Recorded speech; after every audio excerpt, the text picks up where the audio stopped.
दिल्ली में corona testing की सुविधा लोगों के और करीब पहुंचाने के लिए अब 10 मोबाइल टेस्टिंग लैब अगले हफ्ते से चरणबद्ध तरीके से काम करने लगेंगी। इनसे टेस्टिंग की क्षमता में 20,000 की बढ़ोतरी होगी। प्रतिदिन 20,000 टेस्ट और हो जाएंगे। गृह मंत्री अमित शाह के निर्देशों के मुताबिक ये फैसला लिया गया है।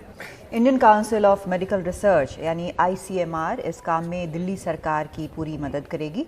15 नवंबर को गृह मंत्री अमित शाह की अध्यक्षता में हुई बैठक में दिल्ली में कोरोना को लेकर कई अहम फैसले लिए गए हैं।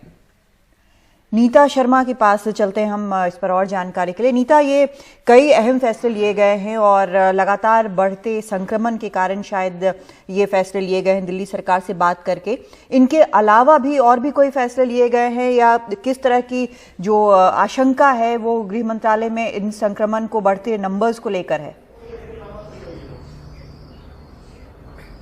कादम्बनी, जब नीति आयोग ने अपनी जो एक प्रेजेंटेशन दी थी जिसमें बोला गया था कि 500 लोग अब 1 मिलियन में अगर ये इसके ऊपर काम नहीं किया गया तो 500 लोग 1 मिलियन में दिल्ली में कोरोना पॉजिटिव पाए जाएंगे। अभी इनकी संख्या 361 है। तो इसके बाद जो है एक सीरीज ऑफ स्टेप्स लिए हैं मिनिस्ट्री ऑफ होम अफेयर्स ने। सबसे बड़ी बात है कि जो एक इंडियन रेलवेज की कई ट्रेन कोचेस जो हैं उनमें 800 बेड्स जो हैं वो बनाए जाएंगे। ये शकूर पर बस्ती में जो है ये रेल कोच वहां पे लगाया जाएगा क्योंकि जो क्राउडेड एरियाज हैं वहां पे संक्रमण का जो दर है, जो पॉजिटिविटी रेट है वो ज्यादा जल्दी बढ़ रहा है। इसलिए 800 बेड्स वहां पर लगाए जा रहे हैं और जो पैरामेडिक और जो डॉक्टर्स का जो स्टाफ आ रहा है सेंट्रल आर्म पुलिस फोर्सेस द्वारा जो देश भर से आ रहा है उन्हें यहां पर डिप्यूट किया जाएगा। यही नहीं, ऑलरेडी जो 45 डॉक्टर्स हैं और 160 पैरामेडिक्स हैं ये यहाँ पर दिल्ली में ऑलरेडी पहुंच चुके हैं और ये DRDO और जो छतरपुर की कोविड फैसिलिटी है वहां पे डिप्यूट किए गए हैं। साथ में जैसा कि सुशील बता रहे थे कि 10 मोबाइल टेस्टिंग वैन्स जो हैं वो अब चालू की जाएंगी जिनकी टेस्टिंग कैपेसिटी 20,000 टेस्टिंग कैपेसिटी होगी।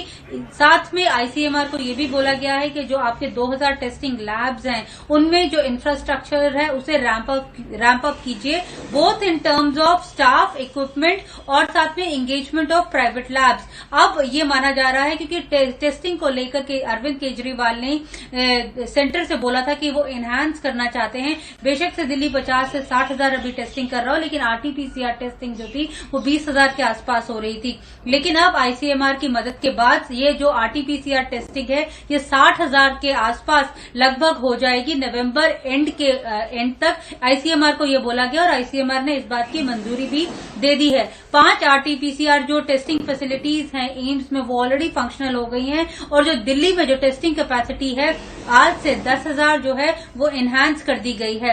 ये हमने देखा था कि जो दिल्ली में होम आइसोलेशन केसेस हैं वो बहुत ज्यादा हैं, लेकिन जब लोग अपने किसी नियर एंड डियर वन का जो देख रेख करते हैं तो उनमें भी जो है वो भी कोविड पॉजिटिव हो रहे हैं। इसलिए अब हाउस टू हाउस सर्वे जो है वो केंद्र सरकार ने करने का निर्णय किया है। इसका जो ये खत्म हो जाएगा नवंबर 25 को ये खत्म हो जाएगा और जल्द फिर इसके जो नतीजे हैं वो सामने किए जाएंगे। इन टर्म्स ऑफ इंफ्रास्ट्रक्चर अगर हम बात करें तो भारतीय इलेक्ट्रिक लिमिटेड जो है उसने 250 वेंटिलेटर्स दिल्ली को भेजने की जो है वो शर्त कबूल कर ली है। ये वीकेंड तक जो ये 250 वेंटिलेटर्स हैं वो यहाँ पर पहुंच जाएंगे। साथ में जो 35 बाईपैप मशीन्स हैं वो ministry of health family welfare ने वो दे भी दी हैं, वो DRDO में जो है वो भेजी जा चुकी हैं। तो अलग अलग तरीके से जो इंफ्रास्ट्रक्चर है उसे रैंप अप करने की कोशिश की जा रही है क्योंकि अरविंद केजरीवाल ने यह बोला था कि बेशक से कोविड बेड्स यहाँ पर मौजूद हैं लेकिन जो ICU फैसिलिटी वाले हैं यानी